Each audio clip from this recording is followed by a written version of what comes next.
Today's reading is John 1:35 to 48, using the English Standard Version.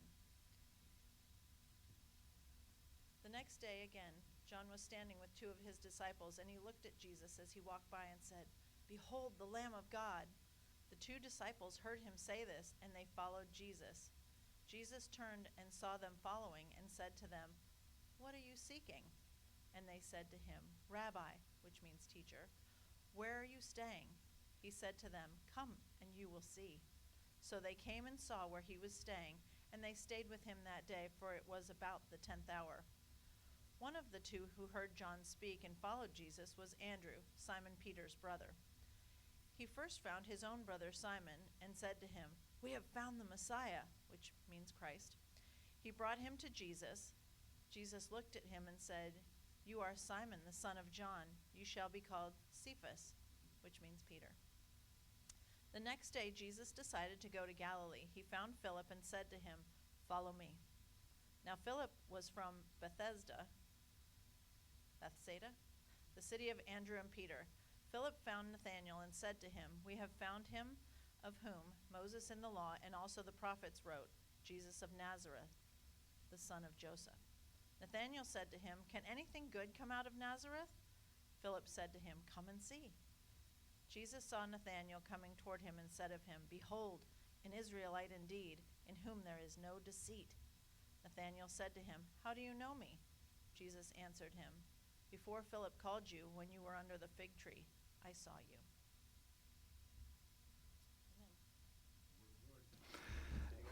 You may be seated. Thank you, Aaron.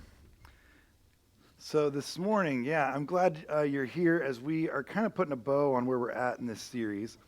And so as we do that, I don't know about you, man. It's been a busy few weeks. Like, I don't know if anybody else had this experience where you're like, man, what is happening? I know it's spring break right now for some and different people. There's like different speeds that we're all at.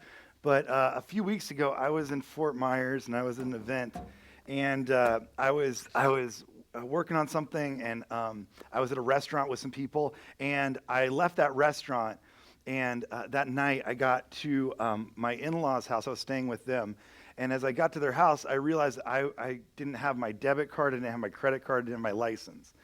And I was like, that's not good. Like, I don't know if you know how things work in America, but those are like kind of top 3 things you should probably have.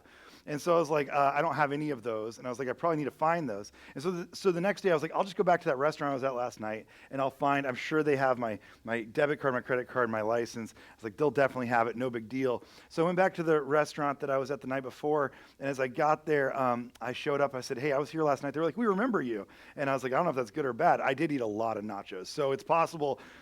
I do stir up conversation with the way I eat. I think maybe I'm not trying to brag. I'm just a good eater, okay? And so I was like, they might remember me from that. And I was like, yeah, thanks. I did eat a lot of nachos. And so I asked them, I said, "Did you see my debit card, my credit card, my license?" They're like, "No, we didn't see it." And they went to their register. They looked around the lost and found nothing. I was like, oh, no.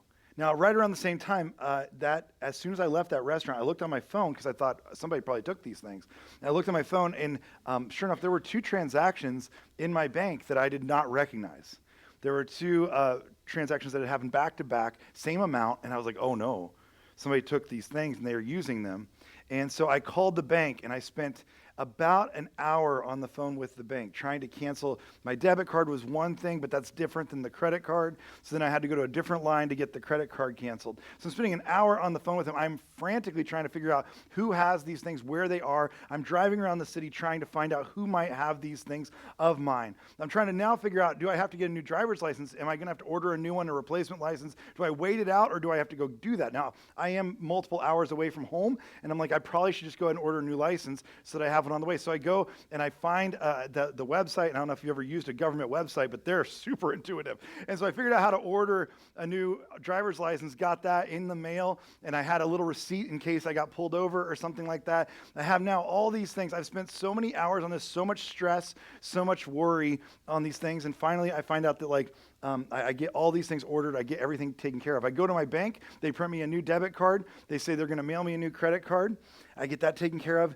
And so this last week I was driving back through Fort Myers, and I had a phone call that I had to take, and just so happened I would be in the same area. And I took the phone call, and I needed to write down a note. And I opened up a notebook of mine. And out of that notebook fell my driver's license, my debit card, and my credit card that I had spent so much time trying to replace and find, which felt really good. And I feel like I'm totally in control of my life, and things are going well. Don't worry about me. Now, as that happened, I realized I had spent so much time trying to track down, trying to figure something out that had really been in front of me the whole time. I spent all this time trying to all this energy and effort and just trying to figure these things out that really had been sitting right in front of me, if I'm being honest. Like things that I should have known, I should have searched for in the right places. Had I just searched the right location, had I just gone into my backpack a little bit more and searched through the notebook that I did have open that night, I probably would have found these things. I would have looked in the right place, I would have found them. And as we're going through this, as we kind of start to put a bow on this idea of Lent, as you know, we've been looking at not just food and fasting from food, but what are we feeding ourselves with if we're fasting from something else? And when Jesus fasts from food, that's not the only thing he fasts from. He fasts from the attention and the approval of everybody else. He fasts from finding identity in the world around him. He pulls himself away from those things intentionally, and he feeds himself with something that is just an identity directly from God. And he knows where to search in the proper places and where not to waste his time. And really, if he did not do that at the beginning of his ministry, I do not know that he would be as effective through the rest of his ministry. He does that at the beginning to set everything up for us to see the rest of his life play out. If we were truly impacted, if we truly found our identity in God, if we truly were able to find our identity in God alone and what he says about us, what would that change about us? And we see him play it out for us because he never bows down to anything else. He never gives in to anything else. He never seems swayed by anything else. He is on a one-track mission because he has a one-track identity that comes simply from God. That's where it comes from. He's not searching around trying to figure it out or trying to find himself in it. He's not wasting time going to track down all these little bits and pieces. He's not spending his life searching for something that's never going to fulfill him. Instead, he is completely rooted in who he is in God. That doesn't seem to evade him at any moment. And for many of us, I think we spend a lot of time not doing that. Now, we've been looking at this story from, again, Jesus being baptized, coming up out of the water, going into fasting for 40 days. And again, what God says about him, this is my son with whom I'm well pleased. He goes into the desert, and the tempter says, if you are the Son of God, which he's just been told that he was. And we've been looking at that through the lens of really Matthew, Mark, and Luke, the synoptic gospels. But today I want to look at identity in just a different way. And I'm going to be honest with you, this teaching is a little bit more of like a junk drawer of some things that we didn't get to in this, so I apologize. It's a little bit ragtag. But we haven't gotten to what John talks about when he talks about identity. The book of John. And I know you've all been like, man, we've only talked about Matthew, Mark, and Luke. Like, where's John? But I know you've all been thinking it. And so I just want to go ahead and dispel that rumor. We're going to talk about John, too. I know you've all been a nervous wreck about when thank you, Billy. I know some of you have been so scared. Why aren't we talking about John more? We're going to today. We're going to look at identity in the book of John. Because what John does and the way he describes identity, especially in the first chapter, is really, really fascinating, and there's a lot going on in this, the way he moves through this. We do not have time to go through the entire book and the entirety of what he does with each and every character, but John has a lot of time to build out characters. He tells us more about the disciples than really any other book, because what he tells us is he gives us like deep insights on each disciple, because as he talks about the disciples, he's talking about them from a first-person point of view, first of all. Remember that Luke was not with the disciples at this time when he's writing about this. He's writing it from an outsider's perspective. Remember that Mark was probably not with the disciples as closely as he writes his gospel, because he's really writing off of Peter's account. So he's kind of taking Peter's words and putting them into his own words. Really, only Matthew would have had this insider information, but John, when he's writing later, he actually tells us, he says, we have seen the Father. Everybody know this verse? We have seen the Father, right? And he talks about he's full of grace and truth. We've seen him. And when he says we've seen him, he's not saying we've seen him like you've seen him. We've all seen him. That's not what he's saying. He's saying we, like just a few of us, saw him in a way that you never do. And he's giving us an inside scoop on what's going on. So he really plays out the disciples in a bigger way. Now, we don't get to see every single bit of it, but if you have your Bible, I want to start in John chapter 1 and just walk through some of the parts of this first chapter and how I believe it relates to where we often find ourselves in this mess of trying to figure out and find and search out identity. So John chapter 1, right at the beginning of this book where he starts writing. Okay, so John is writing again about 70 years later, after all this stuff had happened, after this time he'd spent with Jesus. And again, he kind of knew he had a bestseller on his hands because people had really requested him, please write something. We want you to write something. A lot of the disciples had already passed away, and now he was the only one left to give an account. And so he doesn't start with a normal story. He doesn't start with, Jesus' birth or anything like that. Remember, John starts off with maybe the greatest preamble of all time. Just an incredible, incredible preface to a book. And he starts off with this line. Remember, he says, "In the beginning was the Word, and the Word was with God, and the Word was God." The Word was God. Now, remember, when he uses this word, and I just want to remind you, you've probably heard me talk about this before, but what he says here is he uses the word logos, right? And the word logos is the word for word. So when he says logos, it is the word for word. Now, we hear that, and maybe you've been taught this before in a Bible class, or if you've been around the church for a while, you've been taught that logos means like a logo, that Jesus is the logo of God, right? God is invisible, but he needs like a Nike swoosh, or he needs a Starbucks mermaid, or whatever, to say, this is who I look like. This is what I am if I was in person form.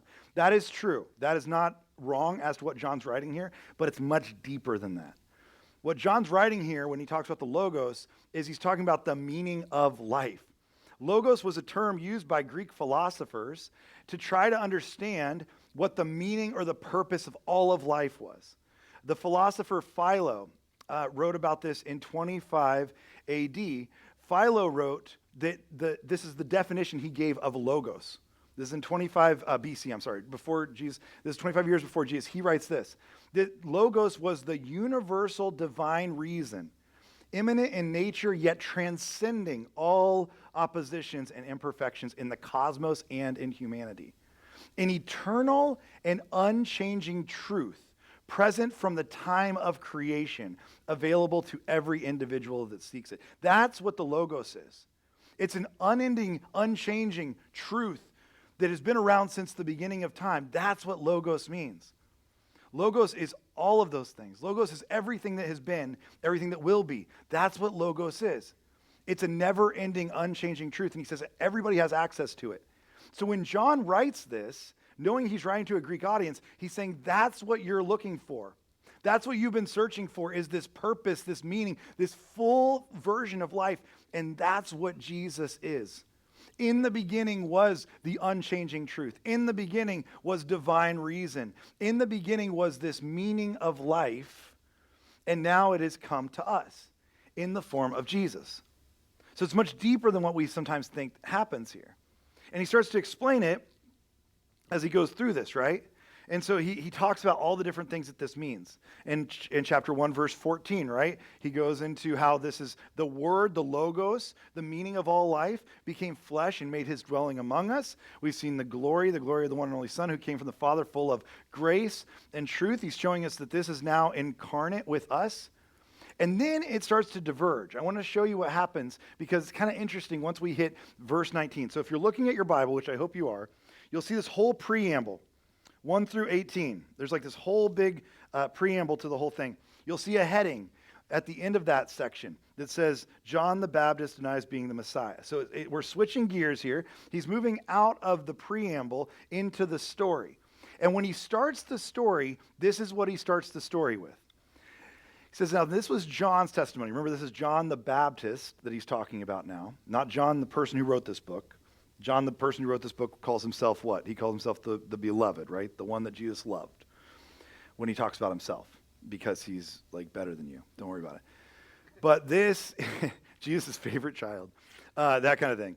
But as this would happen, he's talking about John the Baptizer. He says, this was John the Baptist's testimony when the Jewish leaders in Jerusalem sent priests and Levites to ask him who he was. Okay, so we just heard who Jesus was. But they send people to ask who John the Baptist is. Now, we've talked about this a little bit, but I want you to see what happens here in the Greek and in the language that he's writing from. Next verse. He did not fail to confess, but confessed freely, I am not the Messiah. Okay, stay here for just a second. So he did not fail to confess, which actually the word would be like deny. He did not deny anything, but what he did do, okay, so he did not deny, which he should have. You would think that would be normal. It's not that he denied anything. He just speaks freely as to who he is. No, I'm not the Messiah. Now, the word that happens here when we get to this part and we see this confessed freely, it's kind of an interesting word. The word here is like it's homologio, would be the way you would say it.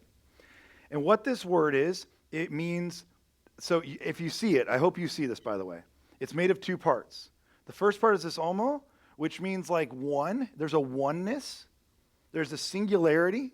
But the second part comes from the word logos. There's a compound here. This word homo and the word logos. Remember, the word logos means all that there is in the universe, this truth, this meaning to life.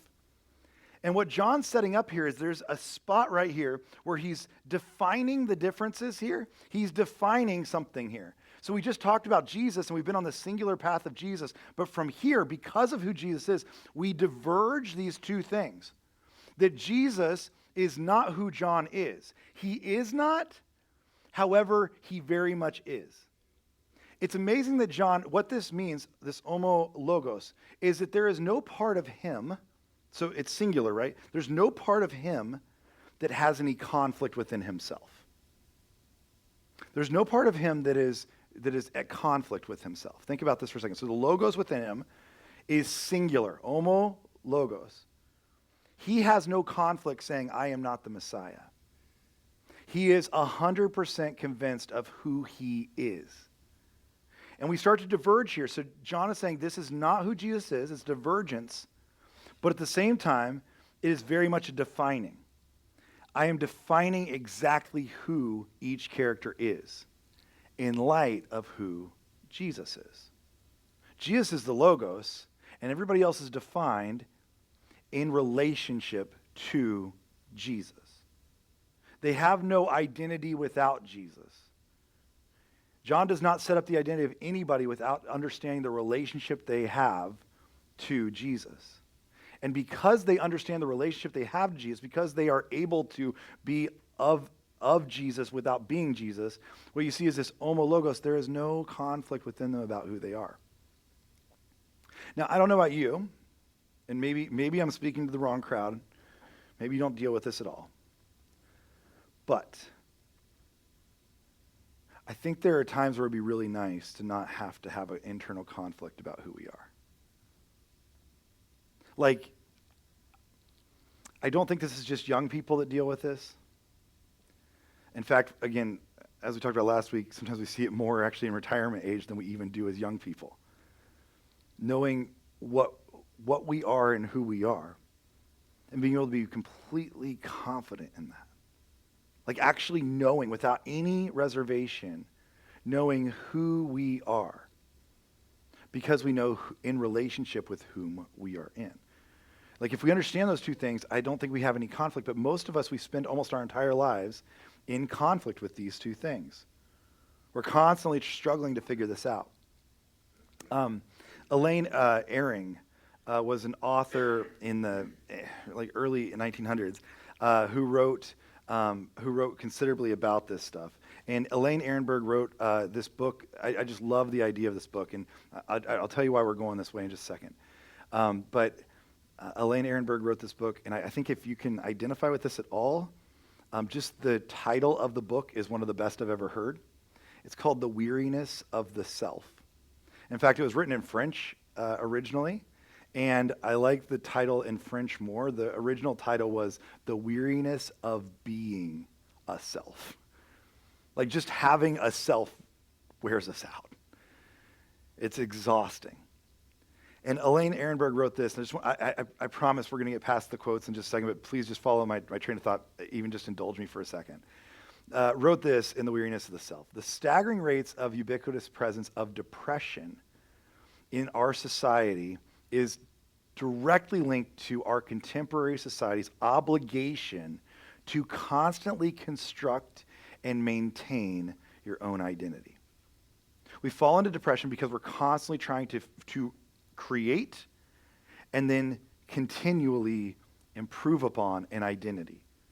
So much of our life is built around that we're constantly falling into depression. Ehrenberg goes on and writes this as well. Depression is the pathology of a society whose norm is no longer based on guilt and discipline, but on responsibility and initiative. And here's what, this might not sound bad. Like you might be like, well, guilt and discipline sound bad. They kind of are. He's saying we replaced one thing for another. But listen to what he does say that our society is built on. It's built on responsibility and initiative. Like if you don't go out and create yourself, if you don't go out and create the self that you want to create, then you're not going to make it. You're not going to survive in this. If you don't go out and create the person who is whatever your persona needs to be, whether you need to be the workaholic or whether you need to be the person that everybody likes all the time, you need to be the life of the party, you need to be the sympathetic one, you need to be the one that's the compassionate one, you need to be the one who's the caretaker, whatever the thing is that you think you need to be, that initiative is going to wear you out because you're having to construct this identity over and over and over again.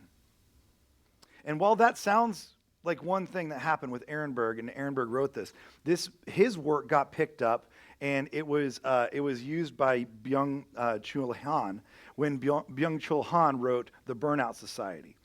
And I love The Burnout Society. I would recommend it to anybody who's trying to understand kind of where we're at as a culture with depression, but also with anxiety and with especially burnout, because we live in a culture of burnout right now. And this is what Byung-Chul Han took from Ehrenberg and wrote about.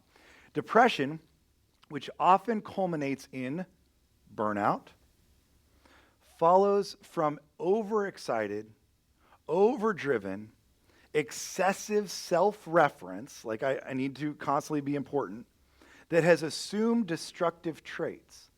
The exhausted, depressive achievement subject grinds itself down, so to speak. He goes on, it is tired, exhausted by itself, and at war with itself.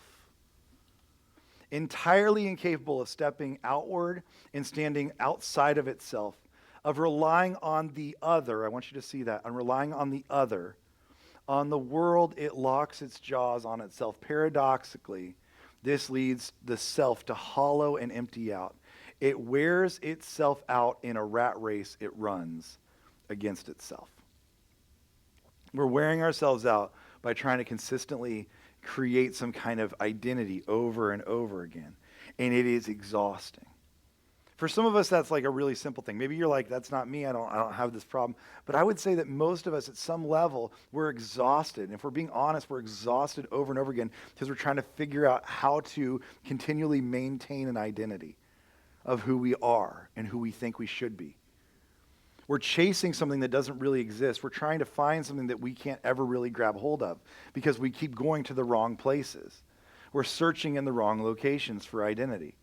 This is why, like in, Fellowship of the Rings, right? That famous line that Tolkien writes, where he writes about Bilbo Baggins, who has been carrying this ring and trying to stay this identity around what he has and who he is. And he tells Gandalf, remember this moment where he says that I feel like I'm spread too thin, like butter that's spread over too much bread.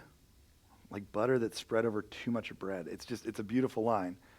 And we fall into that. We get so tired. We're trying to constantly be something or someone to everyone or to a certain group of people or to a certain person. I mean, all of us are trying to be there's great examples of it that we see with celebrities, right? It's an easy one. If you've ever seen Brad Pitt with any woman he's ever dated, Brad Pitt turns into the woman he dates. Just look at who he is, right? Whoever he's with, that's who he becomes at that moment, right? I mean, down to the sunglasses. Yeah, right? So we know, there are examples of this we see all the time. There's going to be people who fall into this.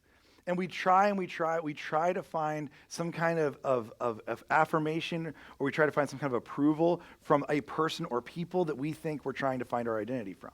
And Brad Pitt's not the only one, because we all do it, if we're being honest. We strive so hard for this. Let me just say, I know this in myself. And this has been a huge thing that I've had to fight. I'll just be honest, when I was in high school, and I've shared this before, but I'll never forget, like, I spent years of my life when I was in high school, like years, trying to play every sport I could. That was like my thing. I loved playing sports, and I enjoyed the sports, don't get me wrong. There was one year where I did 6 varsity sports in one year. So I would do 2 sports at a time. I did cross country while I played football, which is a terrible idea. I did a swimming team while I did basketball, and then I did track while I did baseball. I will tell you, I was so bad at baseball. I was so bad that our athletic director was our baseball coach, and many times he would be like, I would be like, hey, coach, we have a game and I have a track meet on the same day. He'd be like, hey, Kevin, it's really cool if you go to the track meet. And I was like, I see what you're doing. I get it. It hurts a little bit. But I would try to do 2 sports at a time. Now, it didn't always work. It wasn't great, and it only worked for 1 year. But I was so determined to try to play every sport. And as I got into that more and more, I remember my brother sitting me down. He's like, Kevin, what are you doing all these sports for? Like, what's your thing? What are you doing with this? And I was like, I love it. You know, I love competition. I love competing. I love making myself the best person I can be. And I gave him every coach's slogan you've got. I mean, I gave him every one of them, you know? And I was like, this is why this matters, you know, because it's about character. It's not about the game. It's about character, you know, whatever. And he's like, well, I'm just going to say, Kevin, as I've noticed some things in your life, I'm going to guess, if I was to spin this out in 10 years, that maybe you should invest more time in, like, I don't know, playing the guitar or doing some of the arts, like the speaking and stuff that you've done, things like that. Maybe you should invest more time in that. And I was like, that's stupid, because I need to do this. And he finally asked me, he's like, so who are you doing this for? That was a different question. And I realized, and I still realize this about myself, to be honest, as a boy whose dad died when I was 9 years old, I would do almost anything to get an adult male father figure in my life to tell me they were proud of me. I would do almost anything. Like, I would try whatever. I would play however many sports that took. I was trying to fill a void that was there over and over and over again, trying to find an identity that they would tell me I had, even though it may not have been true of me in any real way, but I needed this affirmation so badly. And many of us, we work hard for things that we think are where our identity goes. And there can be noble causes, don't get me wrong. They can be good things, but they're not the things that are true of us if we were searching for identity in the right places. And for many of us, we struggle through these things. I don't think I'm the only one. I mean, like, I'll never forget, like, there was a time I was listening, it was around that time I was listening to an interview, and it was with Eric Clapton. And Eric Clapton was talking on an interview. I remember they asked him, it was not long after, like, the Tears in Heaven stuff got really big and kind of the acoustic album, all that stuff. And they asked him, they said, you know, how does it feel? They asked him that question. Everybody knows the famous question, right? Where they said, how does it feel to be the greatest guitar player of all time? And first of all, he said, I don't know, ask Phil Keaggy. That was his thing, because Phil Keaggy was an incredible guitarist. But then they said, so what are you working on right now? Like, what are you doing? And he was like, what do you mean? And he said, I've been, and he started talking about things. I've been doing this with my family. I've been doing these things in my community. And he started talking about the list of things he'd been doing. They said, no, like, what are you working on with projects? Like, what's your next thing? And he actually, I remember him saying, I don't know what you mean. I haven't picked up a guitar in probably 6 months. It's like, Eric Clapton hasn't picked up a guitar in 6 months. But I also thought, that seems to be somebody who knows their identity better than maybe I do. Like, if that's who I was, I think I would wrap myself around that thing every single day, and that would be my whole self. It seems like somebody who knew something maybe I didn't at the moment. And this is why, like, I mean, you see all these things of all these people who work so hard and they try to get all the things, and they get there and they realize it wasn't what they wanted. This is the famous, you know, Jim Carrey quote that comes out of an Ottawa newspaper or whatever, right? Where Jim Carrey of, you know, Dumb and Dumber fame says, I think everyone should get rich and famous and do everything they ever dreamed of so they can see that it's not the answer. Right? And I think we work so hard on these things, and we realize once we get there that maybe it's not what we thought it was. And so for John to be able to say this for John to be able to stop here and say, I'm not that. And I'm fully aware of who I am in relationship to Jesus, but I'm also fully aware of who I am and who I am not. And being completely defined, but also differentiated from. That's a huge statement that most of us, I don't know, would be able to fully say. And then it doesn't end there. I just want to show you a couple more things that John mentions, because John, from that point, he's still introducing characters to us. So this whole first chapter, he's introducing characters, but all the characters come to be known in light of who they are in relationship to Jesus. So after that happens, right, then John, he confesses freely. He has this whole conversation. But then we see in the next part is in verse 29, where it talks about that Jesus is baptized by John, the part we've talked about before. Jesus baptized by this same John. And then we skip over to verse 40, if you want to just kind of skip through quickly. But verse 40, John chapter 1, verse 40, it says, Andrew, Simon Peter's brother, was one of the two who heard about him, and John, and who had followed Jesus. And the first thing Andrew did was find his brother Simon and tell him, we have found the Messiah, that is Christ, and he brought him to Jesus. And Jesus looked at him, and John doesn't waste time on this story. This story happens much later in the other Gospels, but John's like, let's get this out of the way. Peter shows up to Jesus. Jesus right away is like, nope, you're not Simon anymore. You're now Cephas. You're now Peter, which means rock, like Petra, yes, like Petra, the rock band.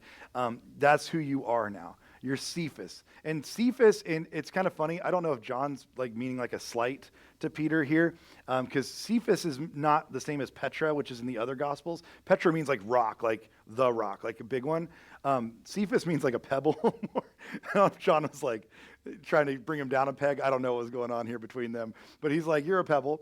It's still in the rock family, which is good. That's not nothing. And he says, which is translated Peter. So immediately he renames him.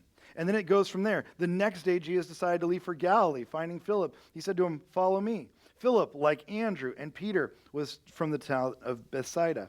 Philip found Nathanael and told him, we have found the one Jesus wrote about in the law, whom the prophets also wrote, Jesus of Nazareth, the son of Joseph. Nazareth, can anything good come from there? Nathanael asks. Come and see, said Philip.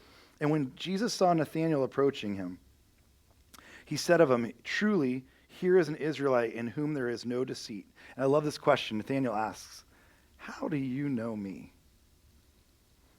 And Jesus answered, I saw you when you were still under the fig tree before Philip called you. Now, there's a lot going on in this verse we don't have time to unpack, but the main thing is Jesus is saying, I knew you way before what you think you knew. I knew you so much longer than you know you. How do you think I know you? I know you better than you know you. And he's done this with each and every encounter he's had. He does it with John at the beginning. He does it with Peter here. He does it with Nathanael. He continues to do this. There's one biblical scholar from the Old Testament, an Old Testament scholar, who makes this case, and he has this quote out of his Old Testament study. It's really around Genesis 1. But he says this, God created humanity, and therefore only God can reveal to us our identity and our function. Without this biblical revelation, we are lost in a maze of confusion. Without this, without knowing who Jesus was, we would not know who John was. John would not know who John was. Peter would not know who Peter was. He would still be Simon. Nathanael would not know who he was. All of these people come into knowing who they are because who Jesus was. John wants us to see that over and over and over again. The way Thomas Merton puts it, Thomas Merton, who is a monk who wrote quite a bit about identity, and has really great stuff on this. Thomas Merton talks about how this is both an act of us knowing God and God knowing us. He says, there is only one problem on which all my existence, my peace, my happiness depend. To discover myself in discovering God. Here's the line I love. If I find him, I will find myself. And if I find my true self, I will find him. Okay? So it sounds I know it's a little confusing. If I find him, I will find myself. That's what happened to each and every person in this story. But then also, if I find myself, if I know who I truly am, I will also find him. Now here's why I think this matters, is this leaves us in one of two camps. This leaves us in one of two places if we come to know where our identity really comes from and who it comes from. It leaves us in one of two places. One is that there are people who will know themselves but not know God. And then there are some of us who will know God and not know ourselves. Now let me just try to unpack this and just stick with me for a second on this as we try to explain this. There are those that will know themselves, yet they will not know God. For a lot of us, for some of us in this room, that might be where we're at, if we're being honest. We might know ourselves, we might know who we are, or at least be searching out who we are, but we don't know who God is, and therefore we'll never know who we are. If you want to look for a great example of this, there's a great theological film that explains this really in depth. It's called The Barbie Movie. And and it's really deep, and it has a lot to do with this. Now, if you've seen it, and you don't have to raise your hand if you have or haven't, but some of us have. And if you've seen the Barbie movie, you know that this actually is an entire film, as shocking as it sounds, about identity. It's about coming to know yourself and trying to figure out who you are. So at the beginning, right, we have this story where you have Barbie who's living a pretty good life. Everything's going good.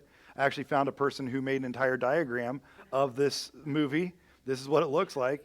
And they were like, this is kind of the action around the outside, is that they're in this world where everything's going fine. Everything's good in Barbie world. Everybody's having a good time. But then one day, Barbie, original Barbie, OG Barbie, she has this feeling where she's like, what is this all about? Like, what is my real purpose? What am I doing here? And she goes to try to figure this out. And she is at an identity crisis herself, but you know who's even at more of an identity crisis? Ken, right? Because Ken is even more confused because Ken's like, well, if she doesn't know who she is, I definitely don't know who I am because I am only who I am in relationship to who she is. He's more confused. And then there's Alan, which is a whole nother conversation because Michael Cera gets more confused. And what's interesting, she's on a journey to figure out who she is. And so she goes from the Barbie world into the real world, and she meets Will Ferrell, and there's this whole thing, right? She drives in a little car. Ken goes with her because he's trying to figure out. She gets to the real world, and you think she's going to figure out her identity when she gets to the real world, and she meets the new CEOs and the executives of Mattel. And when she finds that out, you think she's going to be like, oh, I get it now. I know what I'm for. And that doesn't really solve the problem. And she goes back to Weirdo Barbie, and she spends time with Kate McKinnon, and that doesn't help either necessarily. You know when she finds out who her identity is from. Do you know where this comes from? It's when she meets her maker. So she meets the person who created Barbie, right? What's her name? Ruth Handler? Ruth something.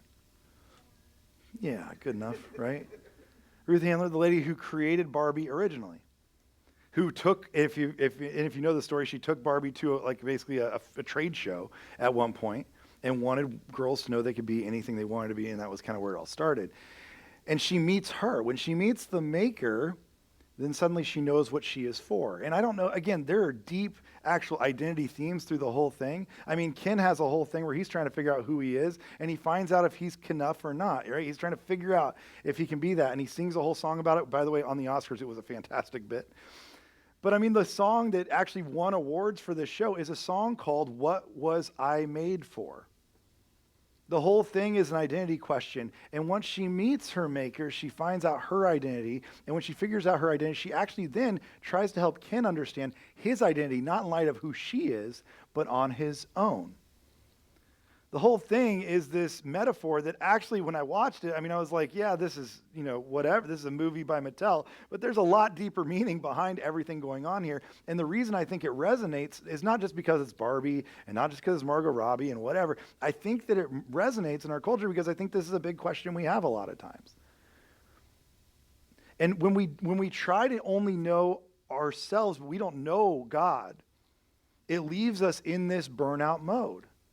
It leaves us constantly tired. It leaves us constantly searching for who we really are. It burns us out. It wears us out. It leads to depression. Again, as Byung-Chul Han said earlier, and we read this earlier, But he talks about how when we do this, we do not have the ability to reach for the other. He says the exhausted, depressive achievement subject grinds itself down, so to speak. It is tired, exhausted by itself, and at war with itself. And this is the part that I want you to see, is he says it's entirely incapable of stepping outward and standing outside itself. And he says of relying on the other. Notice why other is capitalized. Because there has to be something from the outside that gives identity to those of us inside. There has to be something we have a relationship with. We have to rely on something other. Otherwise, we're just going to wear ourselves out trying to figure it out on our own. We get so tired. And so there's part of us that this is a dangerous thing. It's when we start to search for self, but we don't know God. And we say, I just want to know myself, but I don't know God. That leaves us, as Thomas Merton says, then we're not going to be people of joy or people of peace. We're people who are constantly at war within ourselves. But there's the other camp, right? There's the other side of this. There's those of us that know God, but don't yet know ourselves. And in this room, my guess is that's actually more of us than we'd like to admit. And you might be like, well, what's wrong with that? We know God. What else do we need to know? Well, that's the whole point of what John writes here. Is that John begins, remember we just read where Jesus meets this guy, his name's Simon, and immediately Jesus changes his name to Peter. And in many cases, you could make the argument that actually Peter, even though he calls him a little pebble, becomes the main character of the entire book of John.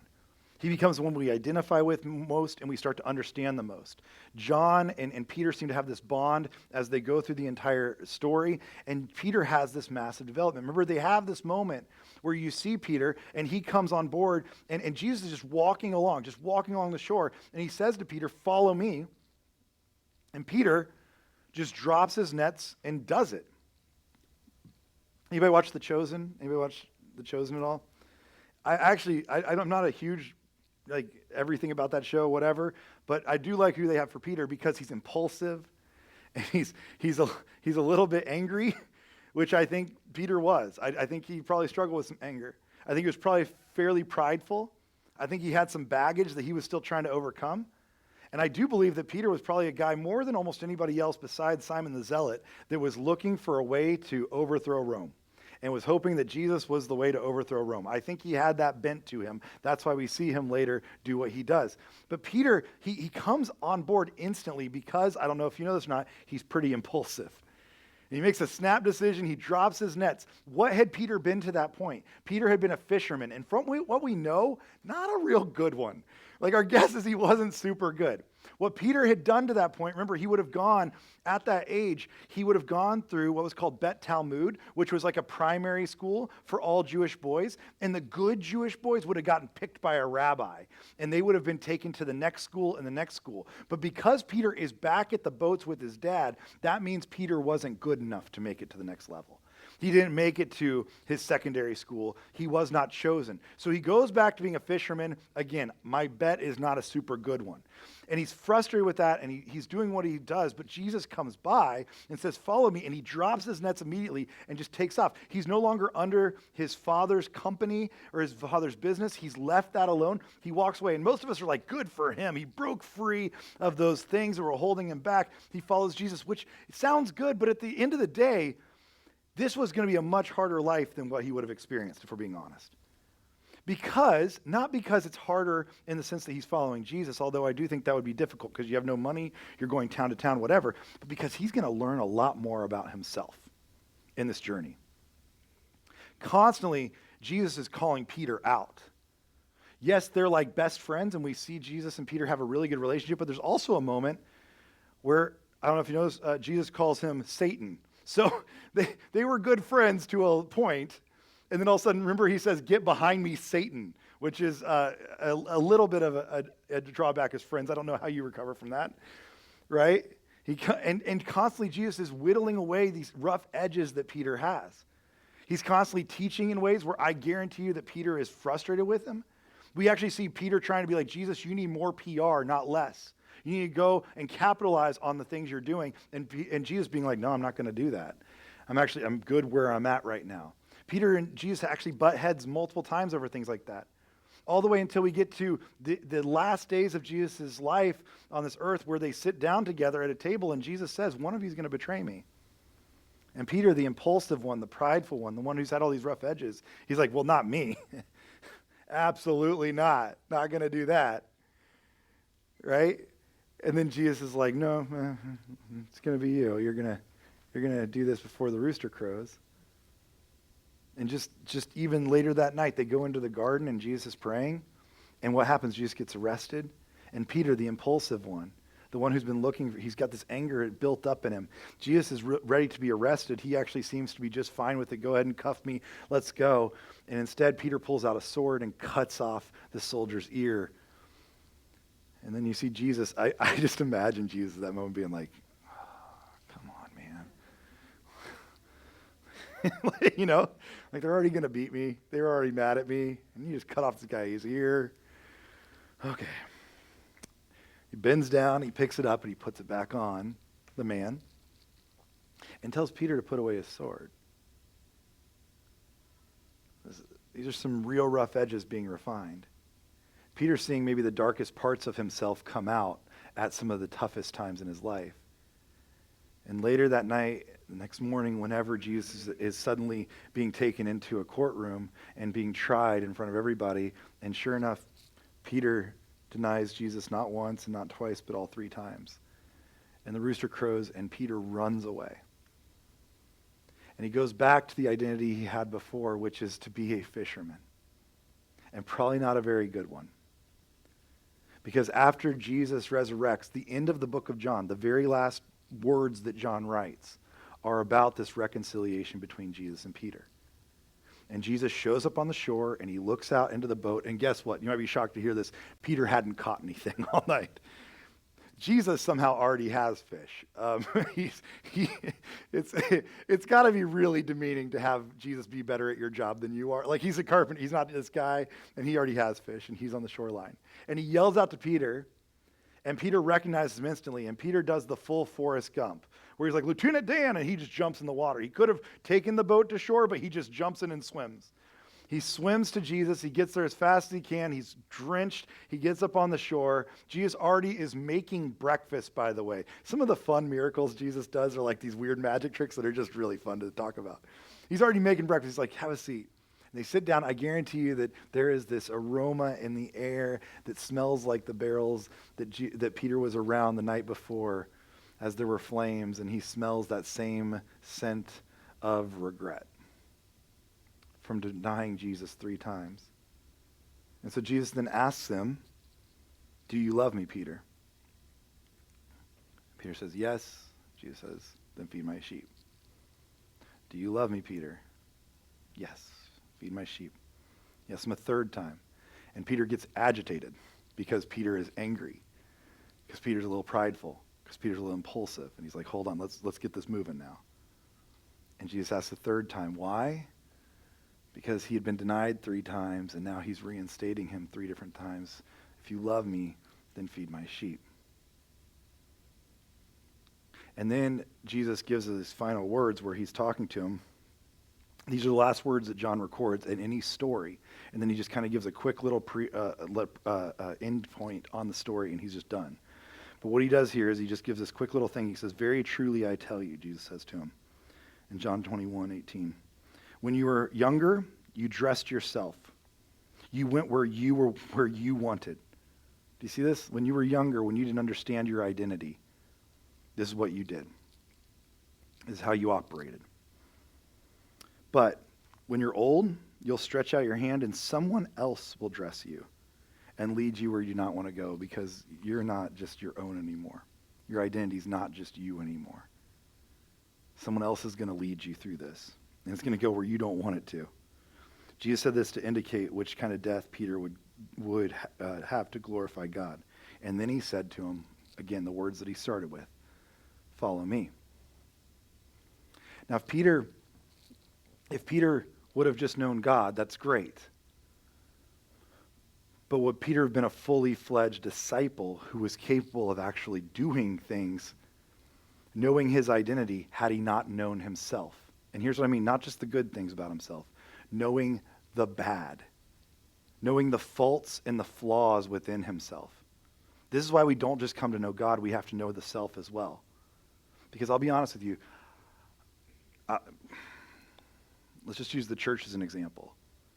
I've seen so many pastors who have done enormous damage to their churches and to people's faith because they know God real well. They know all about God, but they don't know their own flaws. They don't know themselves. And so they act on the good things of God, which is great, but they don't see the glaring holes in their own life. This is why we have to know both God and ourselves, by the way, and I hope that your view of God is a God of grace, because the more you see yourself and you know yourself, the more grace you're going to see God giving. You're going to see him as more of a gracious God constantly. And these two things are going to happen together. And I've seen people who have hurt their families the same way. They know God, and they know how to be stringent about God, and they know all the rules of God, and they know all the things of God. But when it comes to themselves, they don't know themselves, and they do more damage to their family because they don't know the dark side of themselves. They don't know the shadow side of themselves. I've seen people, you probably work with people who could even do this, or you know people in your own life who are friends or family members who know God really well, but they do a lot of damage to the people around them, not because they don't know God, but because they don't know themselves. This is why our identity has to be wrapped up in knowing God and knowing self, and then knowing self and knowing God. And we can't have one without the other. They both go hand in hand. As we close this morning, this might be a weird way to close, but I was trying to kind of think through how we would do this. And because, I don't know if you know this or not, today's St. Patrick's Day. And for those of you who didn't wear green, I'm so sorry. But also, don't pinch them if you're like an adult, because that's weird. But St. Patrick, who wrote this famous prayer, actually was one that was struggling at one point with identity pretty seriously in his own life. He was kidnapped by the Irish when he was young. Actually, he was kidnapped from the UK by the Irish, and about 20 years later, he went back to Ireland to do ministry in the same place he was kidnapped from. He grew up as an orphan, and he struggled with a lot of identity issues and what he dealt with because he was an orphan, because of his own lack of knowing those things. But he wrote this famous prayer where he simply asked Christ to be in everything, that Christ would be before me, he would be behind me, he'd be in me and beneath me and above me, on my right, on my left, Christ everywhere, when I lie down, when I sit down, in the heart of everyone who thinks of me, in the mouth of everyone who speaks of me, in the eye that sees me, in the ear that hears me. He's saying, would I be there and would Christ be there? Would both be true at the same time? Everything that I am known for, would it be that of Christ's identity? And everything that Christ is spoken about or known about, would it be true of me as well? So what I want to do is let's leave that on the screen for a second. And as we close this morning, I'm going to pray for us for just a second. And then I would encourage you, just for a second, if you would recite this just to yourself, just in your own head. Would you spend a second just kind of reciting this in your own mind? And we pray that together as we close this morning and as we sing. So let me pray for us, and then I'll give you a second to just kind of recite that in your own head. Jesus, I thank you for your example of what identity looks like when it's us and God and us, and what it looks like to have this ongoing reciprocal relationship with you and with the Father. I pray for each one of us that may be a little confused right now, or there might be things that we are struggling with or wrestling with, or things that we're trying to find in our own lives. Or some of us might be just tired from trying to constantly create and hold up an identity. Pray for those of us that are weary from that right now. And God, I know in this room there are a lot of people who are weary from that we're tired. We're exhausted from trying to keep up an identity at all times. I pray that you would help us, to come to know our identity rests in you, that it's completely in you, that we are completed in you. And so I pray this morning that as we pray these words together, that they would be true, that you would be in everything we say, everything we do, that you would go before us and behind us, that you would hem us in, that you would be both the beginning and the end of everything that people say about us or think about us. Everywhere we go, every step we take, every place that we go into, everything that we inhabit, would our identity be wrapped around your identity, and would your identity be wrapped around ours? Would we come to know you by knowing ourselves, and knowing ourselves by knowing you? Pray these things in your name. Amen. Would you take just a second and read those words just in your own mind? Just pray that prayer of St. Patrick this morning.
looked back at me. I was like, I don't know what's wrong. Everything seems fine, but like I felt like we did everything right up to that point, so I didn't notice anything. Yeah, it was weird. Yeah, I was like, what did we miss? 'Cause I don't think anybody was wrong. Like I was like, I thought we did that right. So when you looked at me, I was like, yeah, I don't know. I don't know. Yeah, I was like, I don't know what we did.